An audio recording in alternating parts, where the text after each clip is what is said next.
जी नुस भाई, thank you so much, आपने हमें टाइम दिया। जी अस्सलाम वालेकुम। बहुत शुक्रिया फॉर कॉलिंग मी ओवर। बहुत अच्छा लग रहा है। म्यूज़िक इंस्पिरेशंस की जब भी सवाल पूछा गया मुझसे, तो मेरे जवाब में हमेशा ये होता है कि मैं वाइटल साइंस का सबसे बड़ा फ़ैन हूँ। उस ज़माने के हिसाब से जो टैलेंट वाइटल साइंस में था, वो वाकई वो they were bound to hit all the heights. ज़रा म्यूज़िक जर्नी जो आपके अर्ली ट्वेंटीज़ में, जब आपने अपने अर्ली थर्टीज़ में जब वाइटल साइंस ज्वाइन किया था, तो अपने म्यूज़िक जर्नी को थोड़ा सा डिस्कस करें, and how you ended up in Vital Signs as a guitarist और एज देयर मेन मेंबर। वो उसका सारा जो है ना, वो लक किस्मत की बात थी, क्योंकि मैं जब फ्लाइंग करके वापस गया हूँ पाकिस्तान, तो नौकरी कोई अवेलेबल नहीं थी। और जो दूसरा मुझे काम थोड़ा बहुत आता था, वो कोई गिटार बजाना आता था, बिकॉज़ मैं स्कूल के ज़माने से 1973 में मैंने गिटार सीखना शुरू किया, जब मैं आई थिंक 8th में था शायद। और 9th क्लास में मैं कभी कभार गिटार अपना ले जाता था। और वो उस ज़माने में एक बीटल्स का गाना था, यस्टरडे, तो वो मेरे पास एक गिटार बुक थी, उसमें वो कॉर्ड्स लिखे थे। तो लोग बड़े इम्प्रेस होते थे, हमारे सीनियर जो थे, वो मैट्रिक के लोग, वो भी कहते थे, यार ये कौन बंदा है भाई। आउटस्कर्ट्स में जाके आलमगीर और कुछ सात यंग से लोग, वो बैठ के उनका प्रोग्राम हुआ करता था। तो वहाँ पर फर्स्ट टाइम उन्होंने कहा, मेरे दोस्त ने, यार अपना गिटार भी साथ ले आओ। तो मुझे याद है, यही मैं यस्टरडे मैं बजा रहा था, तो आलमगीर वाज पासिंग, तो कहते हैं, ये कॉर्ड्स आपको कैसे पता है? और मैंने कहा, जी वो एक गिटार बुक मुझे मिल गई थी संडे बुक स्टोर से, थाईलैंड की। उस ज़माने में वहीं से आती थी। तो तो ही वॉज़ वेरी हैप्पी। फिर वो 76 में मैंने फ्लाइंग शुरू करी, तो वो जहाज़ क्रैश हो गया। वो आपने मेरे पॉडकास्ट में देखा होगा, मेडे। फिर 3 महीने की मैंने ब्रेक ली, और जहाज़ भी क्योंकि बहुत कम थे और फ्लाइंग बहुत डिले हो रही थी, तो फिर मैंने सोचा कि, बल्कि सोचा क्या, मैंने डैड से रिक्वेस्ट किया। अब जब नौकरी नहीं थी, तो डैड ने कहा, यार कुछ और कर लो, क्योंकि ज़ाहिर इनको पता था कि मैं गिटार बजाता हूँ स्कूल के ज़माने से। वहाँ से फिर वो बैंड हमने बनाना शुरू किए, और फिर एक से दो तीन बैंड्स, बल्कि मैं बताऊँ आपको, वाइटल साइंस से पहले दो, हाँ, तीन बैंड्स में मैंने पहले प्ले किया। फिर इवेंचुअली फिर फ़िल्टर आउट होते गए। मैं जासिम से पहले ज़िक्र कर रहा था कि किस तरह से फिर वाइटल साइंस पे बना। फ्लाइंग तो मेरा पैशन अभी भी है, वो था भी, लेकिन म्यूज़िक ने, मैं 8 साल बेरोज़गार रहा हूँ, 8 years, फ्रॉम 1980 टू 1988। बहुत लोग पूछते हैं मुझसे कि आपने वाइटल साइंस क्यों छोड़ा? अरे यार, छोड़ छोड़ा नहीं, मजबूरी में छोड़ना पड़ा, ये मैं कहना चाहूँगा। क्योंकि जैसे ही दिल पाकिस्तान 87 में हिट हुआ, और मैं कराची में था, मैं प्रिपेयर कर रहा था, क्योंकि मुझे पता था कि अभी इश्तहार आ गया था पीआईए का, कि भी वांटेड, फाइनली उन्होंने फिर पायलट्स के लिए उन्होंने ये खोली थी नौकरियाँ। मैंने डैड ने मेरे कहा कि भाई जाओ कराची प्रिपेयर करो। वहाँ से जैसे ही ये दिल दिल पाकिस्तान हिट हुआ, मैंने फ़्लाइट पकड़ी और मैं कराची आ गया। जब ये गाना आया है टीवी पे, उसके फ़ौरन बाद ही रोहेल की कॉल आई। तो मैंने कॉल उठाई, ज़ाहिर है लैंडलाइन होते थे। रोहेल ने कहा, बाबा। मैंने कहा, क्या हुआ? कहते हैं, वी वॉन, हम जीत गए। और एक हंगामा हमने खड़ा कर दिया। मेरे बड़े भाई भी साथ थे, जिन्होंने मुझे गिटार सिखाया है, मुसरत। तो वो और हमने चीखें मारी खूब। एंड सो अब क्या हुआ कि वो मुझे कहें कि बाबा वापस आओ, कॉन्सर्ट्स करने, प्रैक्टिस करनी है, गाने बनाने।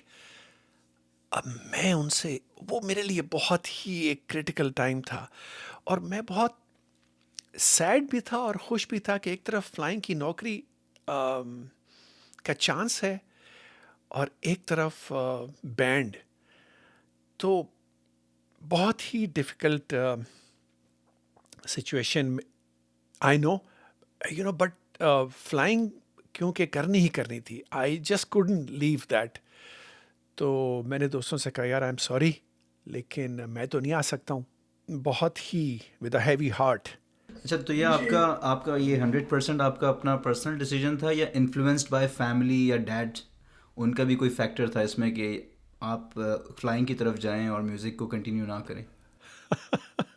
अच्छा, बहुत अच्छा सवाल पूछा है यार, ये वेरी वेरी नाइस।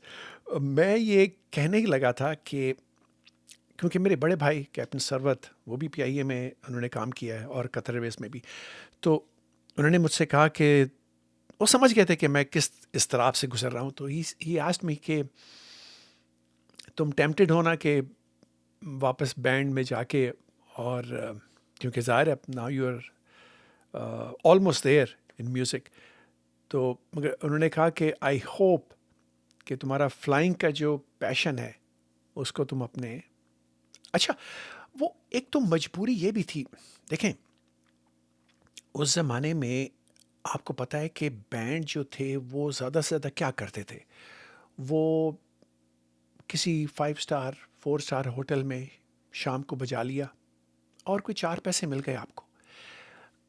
म्यूज़िक जो थी वो ज़रिया माश नहीं थी उस वक्त, अब तो है, अब तो you can be a full time musician and you can make a lot of money, लेकिन उस वक्त नहीं था। तो नौकरी पीआईए की, I couldn't leave that chance, वो तो मुझे करना ही करना था। कुछ हल्की सी फ्रिक्शन भी वाइटल साइंस और मेरे दरमियान में हो गई थी, इसी रीज़न से कि मैंने उनको एब्रप्टली मैं छोड़ रहा था, तो उनको भी बहुत बहुत एक उनको लगा जैसे मैंने I am letting them down, जबकि मेरे सामने एक फ्यूचर था फ्लाइंग का। तो खैर बाद में दे रियलाइज्ड, बाद में फिर हमारी दोस्ती वैसी थी जैसे अभी भी है, लेकिन उस वक्त वो डिटेल मैं आपको जो है ना माइक्रॉन्स में जो डिटेल, वो मैं आपको पॉडकास्ट में अपने बताऊंगा। थोड़ा सा पीछे जाते हैं। आपका आखिरी पॉडकास्ट में आपने जिक्र किया प्रोग्रेशंस का, और उसमें रोहेल हयात से आप मिले और आपने एक कॉन्सर्ट का भी बताया उसमें, और शाही उस टाइम साउंड बोर्ड पे आप लोगों को सुनने के लिए बैठते थे, तो तब वाइटल साइंस का कोई नाम निशान नहीं था। और अब मुझे वो आई डोंट थिंक आपने पॉडकास्ट में जिक्र किया, बट उसमें जो स्ट्रगल आपने की, जिस तरह की स्ट्रगल उस बैंड के साथ की, तो ये जो टाइमलाइन है प्रोग्रेशन से वाइटल साइंस तक, ये टाइमलाइन मैं आपको बताऊंगा कि ये 85 तक प्रोग्रेशन चला है, और 85 में ही 84-85, बिकॉज मैंने अपने दोस्त जो इमरान बकाई, जो कि जुनैद जमशेद को लेके आए थे हमारे घर, उन्होंने भी मुझे कंफर्म किया कि हाँ 85 में दे हैड लेफ्ट यूईटी। तो क्योंकि जुनैद छोड़ के फिर वापस पिंडी में आ गए थे, चकलाला में, जहाँ उनके वालिद साहब थे एयर कमोडोर, तो फिर हमारे लिए ईजियर था कि प्रैक्टिस करना क्या। तो मैं क्या करता था, अपने सेटेलाइट टाउन वाले घर से गाड़ी पकड़ी अपनी वोक्सवैगन, पहले जुनैद को उठाया चकलाला से, फिर गए शहजाद हसन को जो गुलिस्तान कॉलोनी में रहते थे, वहाँ से उठा के फिर हम हार्ले स्ट्रीट पहुँच जाते थे और फिर वहाँ प्रैक्टिस करते थे। तो ये प्रोग्रेशन जो है प्रॉबली फ्रॉम 82 टू 84 का एंड तक चला है, यानी 2-2.5 साल कह लें, 2.25-3 साल, और उसमें फिर रिजवानुल हक भी शामिल हुए। तो वाइटल साइंस कैसे बना और फिर जुनैद जमशेद कैसे शामिल हुए उसमें प्रोग्रेशन के बाद? क्योंकि उसके बाद तो मेरे ख्याल में आप रोहेल भाई जो हैं वो जैम वगैरह करते थे, वाइटल साइंस कैसे बना?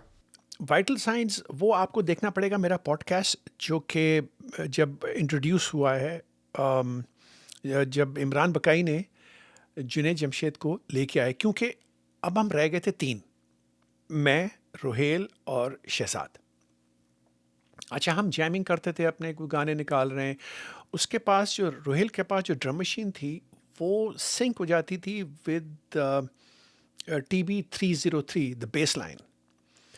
तो bass was covered, the drums were covered from the beat box, तो शाही भी थोड़ा बहुत गिटार बजा लेता था, एंड उसको बेस, अच्छा, जो हम लाइव बेस कभी कभार शहजाद बजाता था, कभी हम जो सिंथेसाइज़र बेस्ड वो था TB-303 के साथ जो बीट बॉक्स मिले हुए थे, तो सिंथेसाइज बेस्ड हम उससे इस्तेमाल करते थे और लाइव बेस में शाही बजाता था कभी कभार. और Rohel was also on keyboard and guitars. First हमने एज अ वाइटल साइंस जो हमने परफॉर्म किया है वो हमने कनेड में नहीं किया था. कनेड में हम गए थे गोइन स्ट्रे के नाम से. अच्छा, फिर हमने इस्लामाबाद जब जुनेद आए, कनेड का जो दूसरा जो शो हुआ था उसके बाद फिर एक गैप आया. आई डोंट नो बिकॉज वो फाइनल कर रहा था जुनेद अपना, क्योंकि फाइनल ईयर यूईटी में. तो हम तीनों हम अपने ये काम करते रहे, म्यूज़िक बनाना और ज़ाहिर है कवर नंबर्स करना. तो एक इस्लामाबाद में रेस्टोरेंट है मिस्टर चिप्स के नाम से, अभी भी चल रहा है. हमने कहा हम 3 आएंगे और कोने में हम आपके लिए कुछ गाने शाने करते हैं. तो ज़ाहिर है पेमेंट के ऊपर, क्योंकि हम तो बेरोज़गार चल रहे थे उस वक्त. तो आई रिमेंबर हम लोग अभी शुरू ही किया था, तो इन वॉक्स जुनैद जमशेद. अरे तुम कैसे, क्या? वो कहता है मैंने बड़ी रश देखा यहाँ पर तो मैं आ गया. मैंने कहा बस सही टाइम पे आए हो. तो मेरे कंधों से बड़ा बोझ उतरा, क्योंकि सारे गाने मैंने गाने थे. तो मैंने कहा यार मैं हारमोनीज करता हूँ, तू गाने पकड़ ले. कहता डन हो गया. अच्छा, क्योंकि अब वो टकीला सनराइज़ हम लोग गाते थे नॉर्मल, उसमें भी तो प्रैक्टिस की हुई थी, तो वो शुरू हो गया. तो उसने टकीला सनराइज़ गाए, वन मोर नाइट उसने गाया, मैंने हारमोनीज की. तो वो हमारा एक प्रॉपर वाइटल साइंस का शो था. अच्छा, वो बड़ी इंटरेस्टिंग चीज़ मैं बताऊँ जल्दी से. अब हुआ क्या कि लोगों को इतना पसंद आना शुरू हो गई म्यूज़िक कि वो छोड़ के जाए ना. अब वो मैनेजर जो फिर रहा है कि भाई आपने खा पी लिया है, अब जाएं आप. तो वो कहते थे एक कोक की बोतल ले आए. तो अब जाहिर है, अब एक बंदा कोक की बोतल लेके बैठा है, वो घंटों बैठा हुआ है. तो लाइन लग गई और लोग खड़े होने शुरू हो गए अंदर आके. जाहिर है 31 दिसंबर, बाहर तो सर्दी पड़ रही थी इस्लामाबाद में. तो लेकिन वो बड़ा सुपर हिट हमारा शो था. लेकिन द मोमेंट मुझे जब नौकरी मिली है उसके बाद इट वाज गुड बाइज. फिर इसलिए मैं उनके साथ सिर्फ चेहरा मेरा था और दिल दिल पाकिस्तान मैंने उनके साथ किया. अच्छा, चेहरा पे पहला चेहरा पे आते हैं, फिर आप दिल दिल पाकिस्तान की स्टोरी हम पूछेंगे.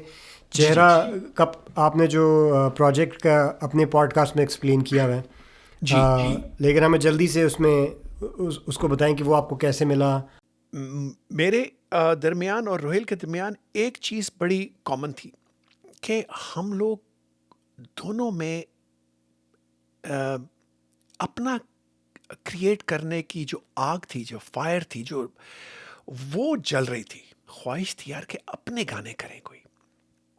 और उसी ज़माने में मैंने तुकबंदी शुरू कर दी थी लिखने की कि तो हम लोग ख़ुद भी म्यूज़िक हम क्रिएट करना शुरू हो गए थे. और हमने जो रिकॉर्डिंग जो प्रोसेस था हमारा, रोहेल अपना कैसेट डेक ले आया था, मैं अपना, और मिक्सर के थ्रू हम आपस उन 2 ट्रैक्स में बाउंस करके वी यूज्ड टू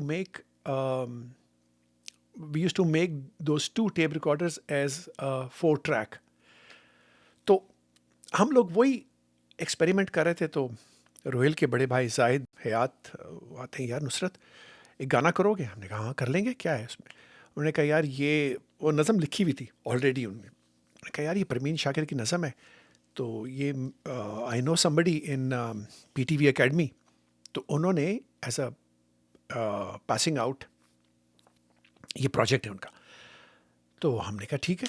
अच्छा, मज़े की बात ये, एक टाइम 5 मिनट भी नहीं लगाया हमने, वहीं पर बैठ गए और मैंने गिटार पकड़ा और ऐसी एक रिफ आई है, टिंग डिंग डिंग डिंग डिंग डिंग डिंग डिंग. अच्छा, रोहेल ने फ़ौरन ही उस पर डिले लगाया, उसके पास डिले था, तो उसने सिंक डिले लगाया. वो इस मामले में बड़ा तेज़ था, स्टीरियो कोरस तो सिंक डिले और सारा कुछ. तो वो बड़ा अच्छा है. उसने फ़ौरन ही बीट बनाई और ये कॉर्ड्स आए इसके, चेहरा मेरा था. तो इत्तेफाक से इन वॉक्स जुनैद अबे क्या कर रहे हो?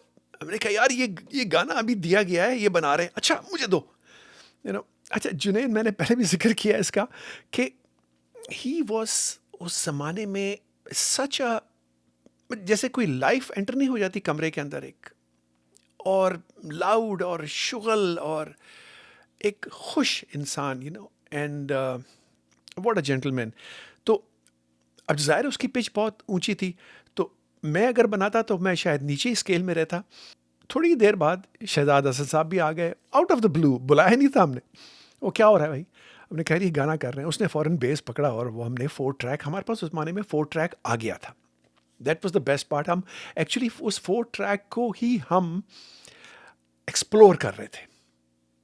अब मुझे अभी सही रिकॉल हुआ है कि वो मेरे पास आया था, थैंक्स टू माई ब्रदर। फिर मैं उनका शुक्रिया अदा करूँगा, कैप्टन सरवत। 1 पैसा नहीं लिया भाई ने मेरे, क्योंकि मैं कहता रहता हूँ यार मुझसे कभी ले लिया करो। उन्होंने कहा जा। तो हम उसी के ऊपर लगे हुए थे, काम कर रहे थे, तो हमें ये गाना मिला और हमने फिर चेहरा मेरा था बजाया। रिकॉर्डिंग हमने जो उसकी की थी वो मैंने कहा रोहेल से, यार वो तुम्हारा टॉयलेट यूज़ करें? कहते हाँ वहीं चलते हैं। वहाँ गए, वहाँ पर खड़े होकर देखा तो क्या उसका रिवर्ब आ रहा था यार, क्योंकि रिवर्ब यूनिट तो वहाँ पास कोई था नहीं। तो हमने वॉशरूम में खड़े होके और फिर वहाँ रिकॉर्ड किया था वो। EMI में जाके फिर उन्होंने टोटली, जब सलमान अहमद आ गए थे तो, अच्छा ये मैंने अपने पॉडकास्ट में भी जिक्र नहीं किया, you are the first guys to know this, कि आपका भाई was responsible in getting Salman Ahmed and Vital Signs together, these 3 guys who were left. वो कैसे? क्योंकि मुझे कहीं से सलमान अहमद का नंबर मिला था लाहौर का कि यार ये बड़ा ज़बरदस्त गिटारिस्ट आया है न्यूयॉर्क से, फिनोमिनल बजाता है और उसके पास बड़ा ज़बरदस्त एम्प है और ये और वो। अच्छा मैंने कॉल मिलाई, किसी ने उठाया, मैंने कहा जी सलमान है? उन्होंने कहा हाँ होल्ड करें। सलमान आए, कहते हैं जी। मैंने कहा जी मैं नुसरत हुसैन बोल रहा हूँ रावलपिंडी से, तो हमारा बैंड वगैरह है, तो कभी इत्तेफाक आपकी बड़ी तारीफ़ सुनी है and all that. He was very nice, बड़ा फ्रेंडली, एंड ही सेड आप लाहौर आएँ तो ज़रूर मुझसे मिलें। तो इत्तेफाक की बात है थोड़े ही अरसे बाद मैं लाहौर पहुँच गया, और Lahore he was living with his grand parents, दादा का घर था उसका, और वो घर था करीब में बिल्कुल वो एक पार्क, बड़ा ह्यूज सा पार्क है जहाँ पर वो MiG-19 खड़ा हुआ है लाहौर में, जो लाहौर के लोगों को वो पहचान जाएंगे। तो मैं पहुँचा, मैंने घंटी मारी, मैं कहा जी सलमान है? उन्होंने कहा हाँ, इत्तेफाक से ही वॉज देयर। तो मैं आउट ऑफ द ब्लू मैंने कहा जी मैं वही हूँ जो मैंने कॉल किया था नुसरत। अरे ही सेड कम आ जाओ। एंड उस ज़माने में जो उसने गिटार बजाया है तो हमारे तो तोते उड़ गए, मेरे मतलब मैं अकेला ही था। He was phenomenal, very nice, बहुत मज़ा आया। एंड मेरा उसका नंबर मेरे पास था। अच्छा क्योंकि मैं पिंडी में रहता था तो ज़ाहिर है हमारी मुलाकात फिर कम ही होती थी जब मैं लाहौर जाता था। तो जब मैं जाने लगा, जब हमारा फाइनल गुड बाइस था, तो मैंने रोहेल को मैंने पर्ची में सलमान अहमद का नंबर दिया। ये कैसा है सर? फिर रोहेल ने सलमान को कॉल किया, एंड ज़ाहिर जब तक ही सलमान न्यू के वाइटल साइंस कौन है, दिल पाकिस्तानी है वो। तो जब ये सब लोग कराची गए हैं रिकॉर्डिंग करने, तो इन्होंने कहा है कि फिर दिल पाकिस्तान को भी री रिकॉर्ड करते हैं, बिकॉज ज़ाहिर है वो भी 4 ट्रैक पे रिकॉर्ड हुआ था। तो दिल पाकिस्तान दोबारा रिकॉर्ड किया, और चेहरा मेरा था, जिसकी माफ़ कीजिएगा काफ़ी टांग तोड़ी गई, क्योंकि सलमान ने काफ़ी उसमें डिस्टॉर्शन जबकि मैंने बड़ा मेलो बजाया था उसमें, जो पहला चेहरा मेरा था। लोग अभी तक शायद पहले वाले को ज़्यादा समझते हैं कि यार वो अच्छा था, बट तो ये था चेहरा मेरा था की कहानी। दिल पाकिस्तान की जो स्टोरी है, और बड़ा इंटरेस्टिंग उसमें एक पार्ट है जिसमें आप चाय पीने चले गए थे और बाद में उन सब ने बड़ा माइंड किया। नहीं सीरियसली मैं बताऊं कि मुझे नहीं पता था कि ये इतना कोई मैंने क्राइम ऑफ द सेंचुरी कर दिया है। Shoaib Mansoor is huge personality, और मतलब उनका बड़ा नाम है और सारा कुछ, लेकिन समहाउ क्योंकि शायद मैं उनसे पहले मिल चुका था 1-2 मरतबा, तो मैं उनसे कोई इतना वो नहीं था कि मेरी टांगें नहीं कांप रही थी। फिर भी ओके फाइन, मुझे नहीं जाना चाहिए था इतने एब्रप्टली, लेकिन मैंने इजाज़त मांगी, उनसे कहा आपके लिए भी चाय लाऊं, उन्होंने कहा नहीं नहीं नहीं, इट्स ओके। लेकिन द थिंग इज़ कि फॉर अ मोमेंट मुझे रियलाइज़ हो गया था कि we are not going anywhere, क्योंकि मैंने उसमें एक्सप्लेन किया हुआ है सारा कि कोई बंदा आपके सर पे बैठा हुआ हो और आपको देख रहा हो कि अब आपने अपना काम करना है, और क्रिएशन वाला काम, और एक दो जो आपने किए हैं वो रद्द कर दिए गए हों, तो आपका जो कॉन्फिडेंस है ना वो थोड़ा सा उसको धक्का तो लगता है। एग्जैक्टली आपका वो कॉन्फिडेंस नीचे आता है, और कॉन्फिडेंस अगर आपका नीचे आया हुआ हो ना, तो ट्रस्ट मी फिर नहीं होती कोई क्रिएशन वगैरह, फिर आप भूल जाएं। अच्छा, ये आप लोगों के पहले डेमोज जो आपने कैसेट पे दिए थे वो रिजेक्ट हुए थे? वो भी, और जो हम उधर कर रहे थे काम, अच्छा, वो भी रिजेक्ट हो गए थे। किन किन ने पिच इन किया आइडिया आप चारों में से? उस वक्त तो सारे ही कर रहे थे ना, कि कोई बीट लगाएं, कोई टक टक डुक डक टक डक चल रहा है। अब अच्छा, क्योंकि मैं ज़रा बहुत एक्सट्रोवर्ट हूँ, और मगर मैंने उस वक्त ज़रा अपने आप को कंस्ट्रेन किया, और मैंने इनको गिटार, जुनेद को मैंने गिटार बजाने दिया, रोहेल को कीबोर्ड बजाने दिया। आई हैड नथिंग, मेरे पास कोई चीज़ नहीं थी, और मैं ऐसे ही बैठा हुआ था। आई वॉज हेल्पिंग देम कि यार ये करो, एंड आई न्यू के Junaid was a much better singer than myself. तो उसको मेलोडीज जो आ रही थी यार, वो अच्छा, हम जो भी रिकॉर्ड कर रहे थे वो उस वक्त तो हमें भी कोई इतनी आउट ऑफ द ब्लू नहीं लग रही थी, क्योंकि जो हमने रिकॉर्डिंग करके शोएब मंसूर साहब के पास जो लेके गए थे वो फिर भी कुछ कायदे की थी, वो कुछ बेहतर थी। जब हम वहाँ पर जो रिकॉर्ड कर रहे थे ना, वो in all fairness we didn't have any direction, कुछ समझ में नहीं आ रहा था। कोई एक सिरा मिल जाए ना, तो उससे फिर आप पकड़ के उसको कहीं आप पहुंच सकते हैं। तो मैंने ये दानिस्ता तौर पे नहीं किया था, बट मुझे तलब हो रही थी चाय की, और ये अब ये कह लें कि डिवाइन हेल्प थी या क्या थी। और मैंने कहा भाई मैं तो जा रहा हूँ चाय पीने के लिए। तो बाकी ये इतने अटेंशन हो गए ना, मतलब इनके तो तोते उड़ गए ना। खैर मैं गया, मैंने सूटा लगाया, मैंने चाय पी, और यार अब क्या करते हैं यार भाई, आपको पता होना चाहिए कि व्हेन टू कॉल इट कि यार अब नहीं हो रहा कुछ। अब ज़ाहिर है ये तो मैं नहीं कह सकता था कि भाई कुछ नहीं हो रहा। The only thing I could, जो मुझे तलब भी हो रही थी कि यार ज़रा ब्रेक। अच्छा, मैंने कहीं ना कहीं से पढ़ा हुआ था कि जब ऐसे हो जाए तो ब्रेक आपको लेनी ज़रूरी चाहिए, तो आपकी क्रिएशन दोबारा फिर। अच्छा, जब मैं वापस आया और मैंने देखा कि हम कहीं ना हम वहीं के वहीं थे, कोई पेशरफ्त हमारी नहीं हुई थी, और we were at the same place. तो मैंने जुनेद से कहा यार ज़रा गिटार देना, और गिटार देने के बाद ऐसी I was just plucking D minor and C, और एक अंतर आया जिसको शोएब मंसूर ने फ़ौरन पिक किया, इतनी तेज़ी से पिक किया कि ही सेड वेट, ये दोबारा करें, ये क्या किया आपने। तो आई रियलाइज़ कि यार उनके जो कान हैं ना, वो एकदम उन्होंने पकड़ लिया यार कि ये चीज़ काम की है, इसको रख लें। और उसके बाद फिर जुनेद चिप्ड इन, फिर रोहेल, फिर मैंने बीच में छलांग मार दी, और फिर फास्ट फॉरवर्ड में होना शुरू हो गया सब कुछ। यकीन माने फिर हमने स्ट्रगल नहीं किया। देयर वॉज नो, ना कोई रोड ब्लॉक आया, ना कोई हमने स्ट्रगल करना पड़ा हमको, गाना खुद से ही आने शुरू हो गया। बस वो कॉर्ड लगाते थे और अंतरा फौरन उसी वक्त आ जाता था।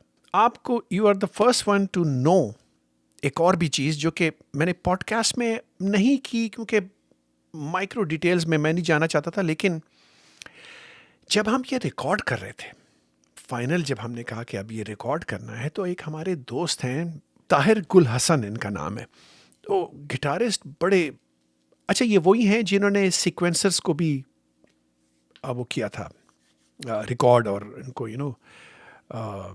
इनको हेल्प की थी एल्बम्स में। अच्छा, वो आए हुए थे तो हम ये बना रहे थे टंग टंग टंग टंग टंग टंग टंग टंग टंग टंग। तो उन्होंने कहा यार कोई कॉर्ड डिफरेंट चेंज करो ना, इसमें कुछ ऑगमेंटेड लाओ ये और वो। तो ये जो पार्ट था ना टंग डंग डंग डंग डंग डंग डंग डंग डंग डंग डंग डंग टंग टंग, ये बड़ा, मैं आई हैव टू एडमिट कि उन्होंने बड़ी अच्छी चेंज उसमें। तो ये ताहिर गुल हसन साहब ने वहाँ बैठे बैठे कहा था यार कि ये कुछ कॉर्ड डिफरेंट करो, बहुत मोनोटनस सा लग रहा है। मैंने कहा हाँ, कौन सा लगाएं? तो ही सर यार यूज़ दिस। तो वो मुझे आज तक, क्योंकि रोहेल कीबोर्ड बजा रहा था, मुझे ये कॉर्ड का भी नहीं पता कौन सा था, लेकिन अच्छा था। तो ये मेलोडी गई, ये लिखा गया गाना, और ये कंपटीशन के लिए था? हाँ, ये कंपटीशन था between the 5 television stations, Quetta, Lahore, Peshawar, Karachi, Islamabad. तो जो वर्जन हम पीटीवी पे सुनते हैं, जो म्यूज़िक वीडियो जिस पे बनी हुई है, वही वर्जन पहला रिकॉर्ड और कंपटीशन पे वही वर्जन जीता कि वो वर्जन कोई और था? नहीं, वो जो वर्जन था ना, जो कि वो आपको शायद सुनने को मिल सकता है अभी भी, बिकॉज रिसेंटली मेरे पास कुछ टेप्स निकले हैं जो कि उस पर लिखा हुआ है ओरिजिनल दिल दिल पाकिस्तान, वो 4 ट्रैक पे है। तो मुझे कहीं से वो 4 ट्रैक रिकॉर्डर ढूंढना पड़ेगा, टैस्कैम 1, जिसको मैं प्ले कर सकूँगा, उसमें से वो रिट्रीव हो जाएंगे ओरिजिनल दिल दिल पाकिस्तान जो हमने रिकॉर्ड किया था वो।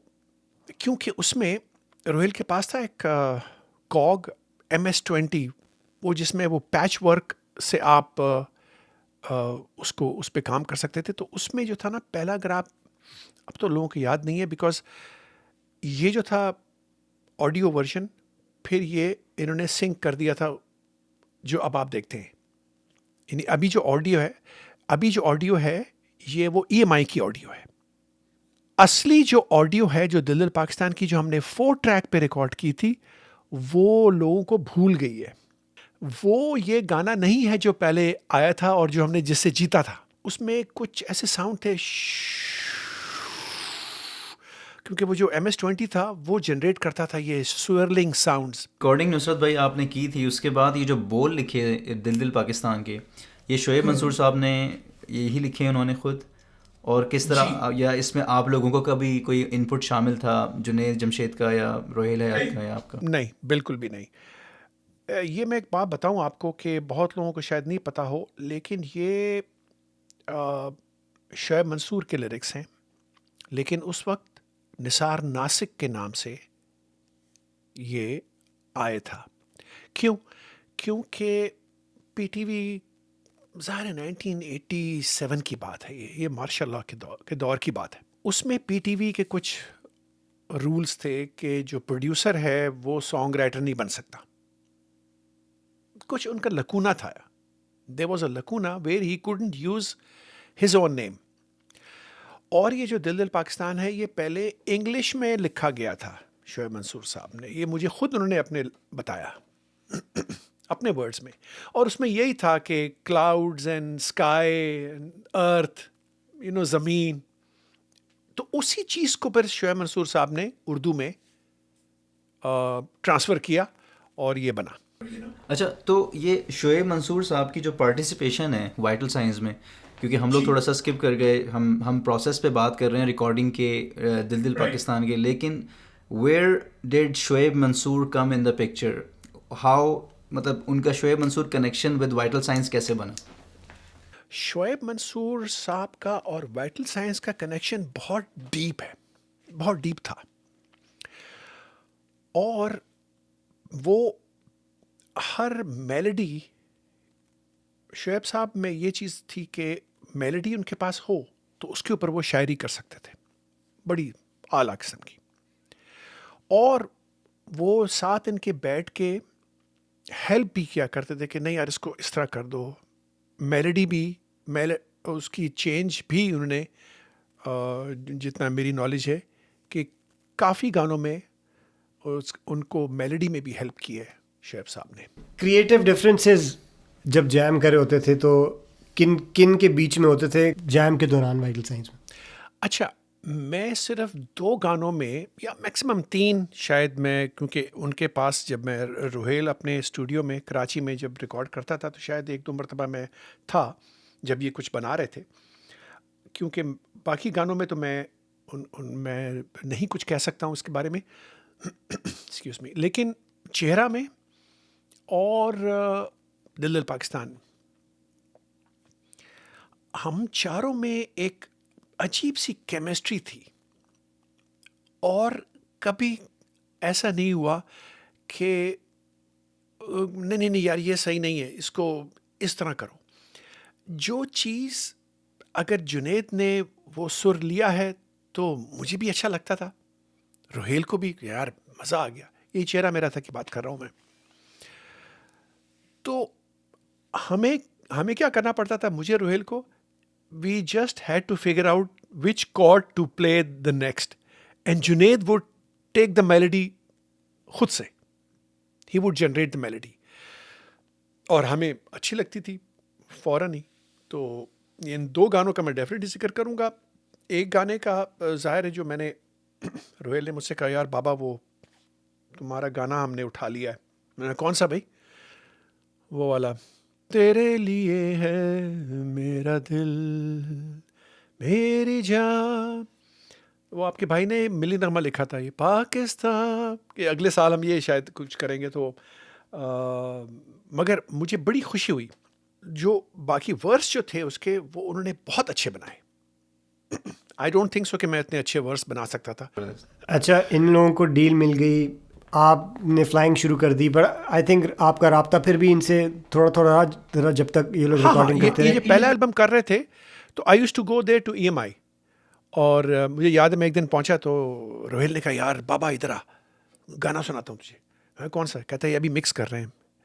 तो वो लगाया ये शाम, तो they had just recorded that and mixed it. तो वो मिक्स अभी वो उसको फाइनल आसिफ साहब ट्वीक कर रहे थे। आप बैंड वैगन से निकल गए थे, इन लोगों ने फेम कैसे हैंडल किया, एकदम से आसमान पे पहुंच जाना? यार बेसिकली ना मेरे साथ तो ये मसला था कि ये तीनों जो थे ना, मैंने वो पहले भी जिक्र किया है कि ये गोरे चिट्टे coloured eyes tall fair handsome, एक मैं बीच में ना दाढ़ी वाला बड़ा एक डाकू नुमा चीज़ था। तो इन्हीं लोगों के पास आते थे लोग इंटरव्यू लेने, तो अभी भी ऑटोग्राफ करते हैं। लेने के लिए। मैं मेरे से कोई नुसरत नहीं। भाई, मैं ये पूछना मुझे चाहूँगा किसी ने आपसे नहीं पूछा। कि जब आप छोड़ गए थे उसके बाद आप म्यूज़िक से कितना कनेक्टेड रहे? और चूँकि आपने पहले मेंशन की एक बात कि आप में और रोहेल हयात में ये चीज़ थी कि आप अपनी ओरिजिनल कॉम्पोजिशंस को ज़्यादा जो है वो प्रेफर करते थे, उसको उनको प्रायोरिटाइज़ करते थे। तो अगर आपके अंदर ये चीज़ पहले से शामिल थी तो उनसे दूर होने के बाद भी आपका ये क्रिएटिव प्रोसेस जारी रहा और आपने अपने ओरिजिनल कॉम्पोजिशंस पे काम किया या अपनी सॉन्ग राइटिंग को कंटिन्यू रखा? एब्सोल्युटली।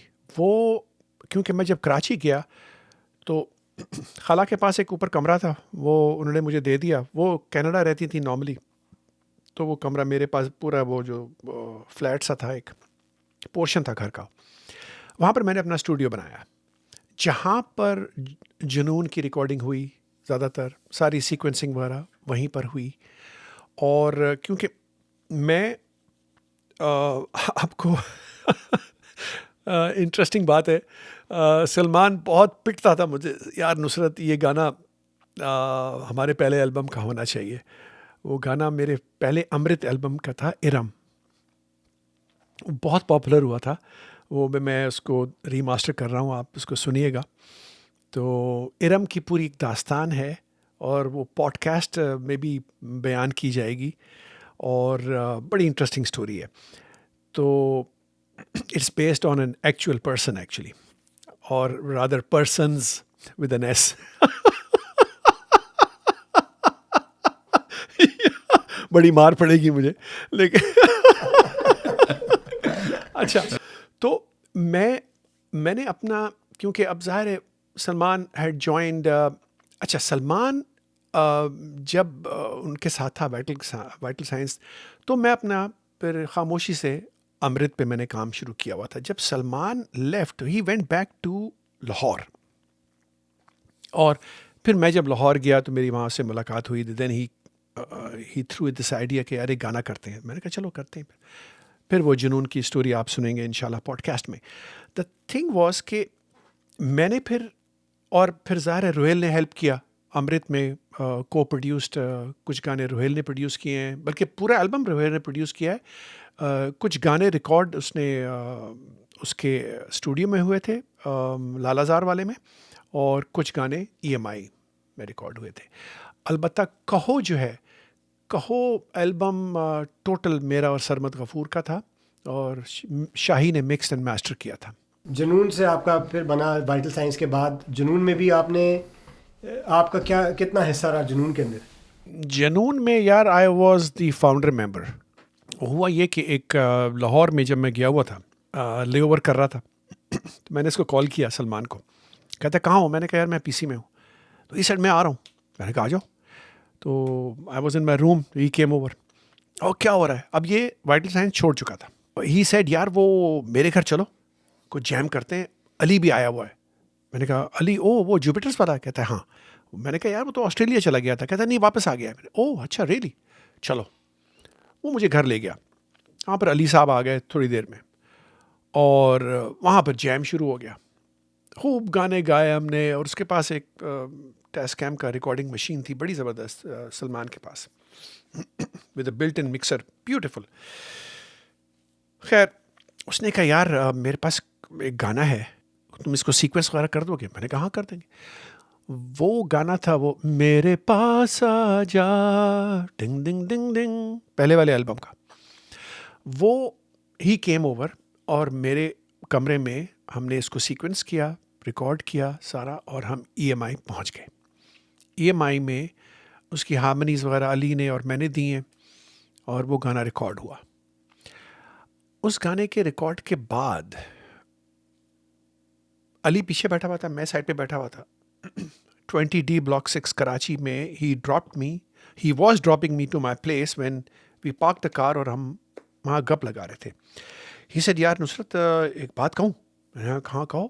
ही सेड यार मेरे पास पूरे एल्बम की म्यूज़िक है. I have music for the whole album, और साथ रिकॉर्ड करोगे? मैंने कहा यार मैं तो फ्री हूँ. अच्छा मैं अमृत साथ साथ कर रहा था, बट मुझे पता था कि अमृत में ज़रा टाइम लगेगा.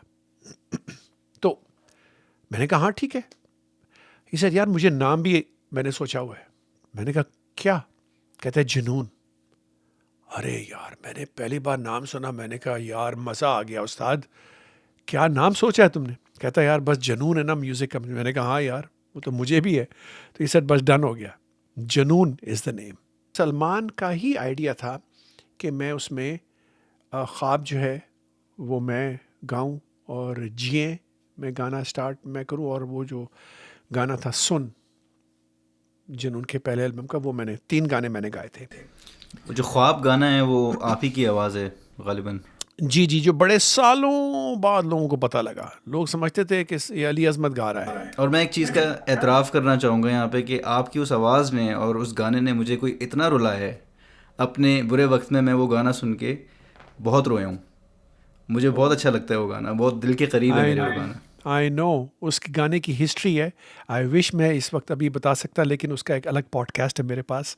अच्छा, सॉन्ग राइटिंग के बारे में, आप चूँकि इतने सीनियर सॉन्ग राइटर हैं और आपका ताल्लुक वाइटल साइंस और जुनून जैसे बैंड से रहा है, तो आप इस बारे में कुछ बताएं कि song writing as a process क्या है, और एक नए गाने लिखने वाले को क्या टिप देना चाहेंगे कि सॉन्ग राइटिंग किस तरह से उसको इफ़ेक्टिव बनाया जा सकता है? एक कामयाब सॉन्ग राइटिंग क्या होती है? अनदर वेरी गुड क्वेश्चन यार, बहुत अच्छा सवाल पूछा है. ये एक इतना टेक्निकल नहीं है जितना लोग समझते हैं. एक तो आपके अंदर ये बिलीफ होना चाहिए कि आप में सॉन्ग राइटिंग का टैलेंट है. लोग आपको बहुत अंडरमाइन करेंगे कि यार क्या तुकबंदी कर रहे हो यार, क्या लिखा है यार, लेकिन यू नेवर नो क्या चीज़ हिट हो जाए. तो पहला मेरा तो मशवरा ये होगा, कोई भी अगर सॉन्ग राइटिंग में कोशिश कर रहा है गाना लिखने का, तो नथिंग इज़ अ ट्रैश. पहले तो ये आपको बिलीव होना चाहिए कि आप लिख सकते हैं. इसके थोड़े से जनरल कुछ रूल्स हैं अगर वो पता हो।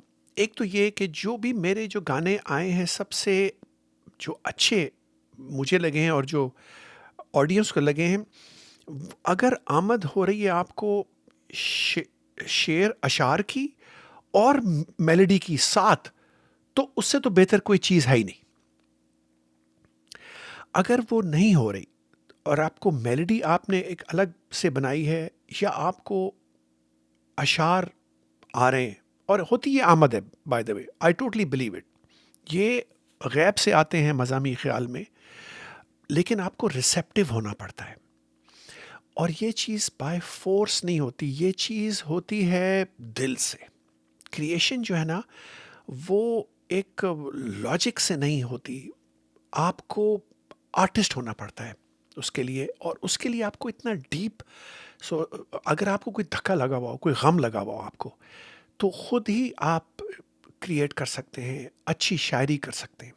आपको कोई दुख है तो उसमें जो मेरा मशवरा होगा ना कि कभी अगर आप बैठें और आप कहें यार कोई गाना लिखना है, तो ये ज़रूर माइंड में रखें कि आपका उस वक्त मूड क्या है। अगर आपका सॉम्बर मूड है, आप किसी को मिस कर रहे हैं, कोई याद आ रहा है आपको, it can be your mother, it can be your father, it can be your friend, you know, तो उसी हिसाब से फिर आपको आमद आपको आएगी और आप लिखेंगे। अगर आप किसी से इमोशनली अटैच हैं, सम फ्रेंड ऑफ योर जो कि बेचारी चली गई, शादी होगी उसकी कहीं, तो अगर उसकी याद आ रही है, तो फिर आप पहले मूड में आए और फिर उसी मूड में आप लिखें और गिव इट टाइम। अगर आप बैठे हैं कुछ लिखने में और नहीं आ रहा, एक मैं बड़ी अच्छी टिप देता हूं आपको जो कि मैं फॉलो करता हूं। वो क्या है कि अगर आपको कोई शेर आया है या कोई लफ्ज़ आए हैं, शेर मैं नहीं कहूँगा, लेट्स सी कुछ लफ्ज़ आए हैं और उनके एंड में एक लफ्ज़ एक एंड हो रहा है, ख़त्म हो रहा है। अब आपको उस लफ्ज़ जो एंड हो रहा है उसको राइम करना है, राइट? उसको राइम करना है आपने। अभी आपके पास सिर्फ उसका 1-2 लाइन आई है। जिस तरह मुझे आया था, मिल सके हम नहीं, कैसे कहूँ गम नहीं। तो जो अल्फाज अगर आया है आपको, उस अल्फाज जितने भी राइमिंग लफ्ज़ हैं ना, वो आप लिख लें, ठीक है? और उस राइमिंग वर्ड्स जो आपको आए हैं, उनको बेस बना के उसका स्टार्ट लिखें। अच्छा, इसी चीज़ की कनेक्शन में एक सवाल मैं पूछना चाहूँगा आपसे कि आपको क्या लगता है, जिस तरह आप एक काफ़ी सेंसिटिव सोल हैं, आप आर्टिस्ट हैं, म्यूज़िक से वाबस्ता रहे हैं, फ़्लाइंग से भी वाबस्ता रहे हैं, तो आपने पहले भी मेंशन किया कि फ़्लाइंग भी मेरा पैशन था, लेकिन मैं भी एक इंजीनियर हूँ और एक म्यूज़िशियन हूँ, लेकिन मैं अपने आप को प्राइमरीली एज अ म्यूज़िशियन देखता हूँ और फिर अपने आप को इंजीनियर देखता हूँ। तो आपकी ट्रू सोल कॉलिंग जो है वो क्या है आपकी नज़र में? क्या वो आपकी फ्लाइंग थी या वो म्यूज़िक था? वेरी नाइसली पुट यार। Quickly I answer. उसमें ये हुआ यार कि टू बी वेरी ऑनेस्ट, देखो म्यूजिशियन जो है ना, वो कभी ना कभी वो होता तो सेंसिटिव है, राइट? और कभी कभार वो एक्सेप्टेंस मांगता है, वो मांगता है यार कि क्राउड जो है ना उसको। अब यकीन माने, मुझे जो लोग कमेंट्स वगैरह करते हैं, कुछ लिखते हैं, वो बहुत ही इंटेंस लिखते हैं और बहुत दिल को बहुत लगती है बात और बड़ा अच्छा लगता है। लेकिन जो कि एयरलाइन ने मुझे सस्टेन किया है, मुझे सारी दुनिया दिखाई है और आज मैं यहाँ पर बैठा हूँ, वो फ्लाइंग की वजह से हूँ। अगर मैं शायद म्यूजिशियन होता तो मैं इतना कामयाब नहीं हो सकता था, लाइक फाइनेंशियली बात कर रहा हूँ। तो I must, I'm forced to think, yes, I'm a pilot first and a musician later. जबकि I wish it was the other way around. लेकिन म्यूज़िक ने अभी तक मुझे वो लेवल पे मुझे I'll be very honest with you, I'll be brutally honest with you कि मैं म्यूज़िक कोई फेम या कोई उसके लिए नहीं कर रहा हूँ, मैं म्यूज़िक अपने लिए कर रहा हूँ। लेकिन मुझे कभी कभार लगता है कि यार मेरी म्यूज़िक लोगों को समझ क्यों नहीं आती। लिरिक्स भी अच्छे हैं यार, मेलोडी भी ठीक ठाक है, लेकिन there is something I don't know, maybe I am too far behind and I'm not going to say that I'm too far ahead, but maybe I'm living in another timeline.